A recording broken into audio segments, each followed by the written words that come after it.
Female secretary संग रेखा के पति पत्नी जैसे संबंध है। ये दावा किसी और ने नहीं बल्कि रेखा के जेठानी ने किया है।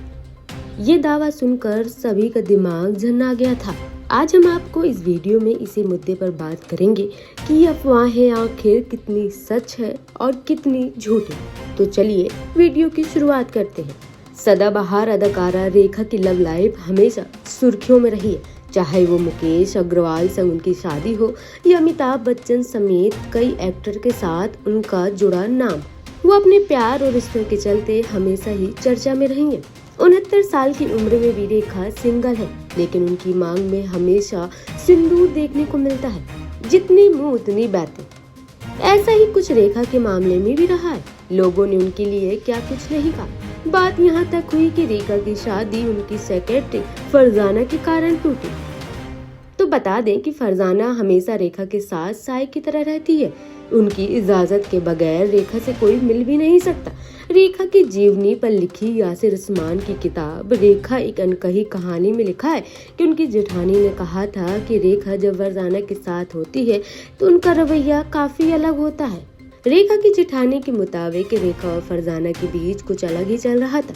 दोस्त होना या बहन होना बहुत अलग होता है, लेकिन रेखा और फरजाना का व्यवहार वैसा नहीं था। रेखा और फरजाना के बीच ऐसा रिश्ता था जैसा किसी पति पत्नी का होता है। मैंने अपनी आंखों से सब देखा है। इतना ही नहीं, रेखा की जेठानी ने तो ये तक कहा था कि अगर रेखा मुकेश से नहीं मिली होती तो मुकेश आज जिंदा होते। रेखा की जेठानी ही नहीं, पूरी फिल्म इंडस्ट्री में ये बात चर्चित है कि फरजाना रेखा के साथ साय की तरह रहती है। बिना फरजाना से मिले कोई रेखा तक नहीं पहुंच सकता। रेखा एक अनकही कहानी में भी फरजाना का काफी जिक्र है।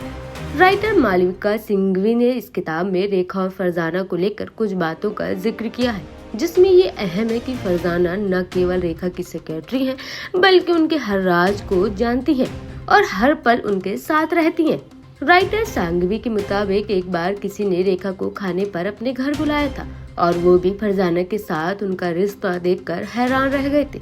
रेखा ने फरजाना से पहले खाना खाने से इनकार कर दिया था, जिससे ये साफ हो गया था कि दोनों का रिश्ता केवल प्रोफेशनल नहीं है। किताब में ये भी लिखा गया है कि मुकेश अग्रवाल के निधन से पहले ही रेखा की सेक्सुअलिटी पर सवाल उठने लगे थे। रेखा और फरजाना की नजदीकियों को देखकर ये तक कहा जाने लगा था कि रेखा बाइसेक्सुअल है और उनके और फरजाना के बीच संबंध है। हालांकि रेखा ने खबर को खारिज करते हुए कहा था कि दोनों को लेकर जो भी खबर फैलाई जा रही है वो एक बीमार मानसिकता को दर्शाती है।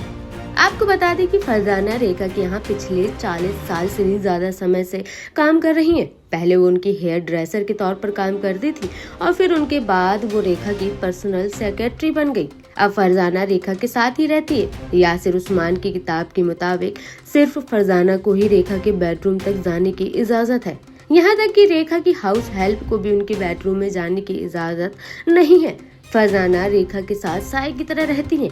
बता दें कि फरजाना हमेशा मेंस वियर में रहती हैं। कुछ लोगों का तो ये भी कहना है कि रेखा को फरजाना में अमिताभ बच्चन दिखाई देते हैं, क्योंकि वो उन्हीं की तरह बालों को रखती हैं।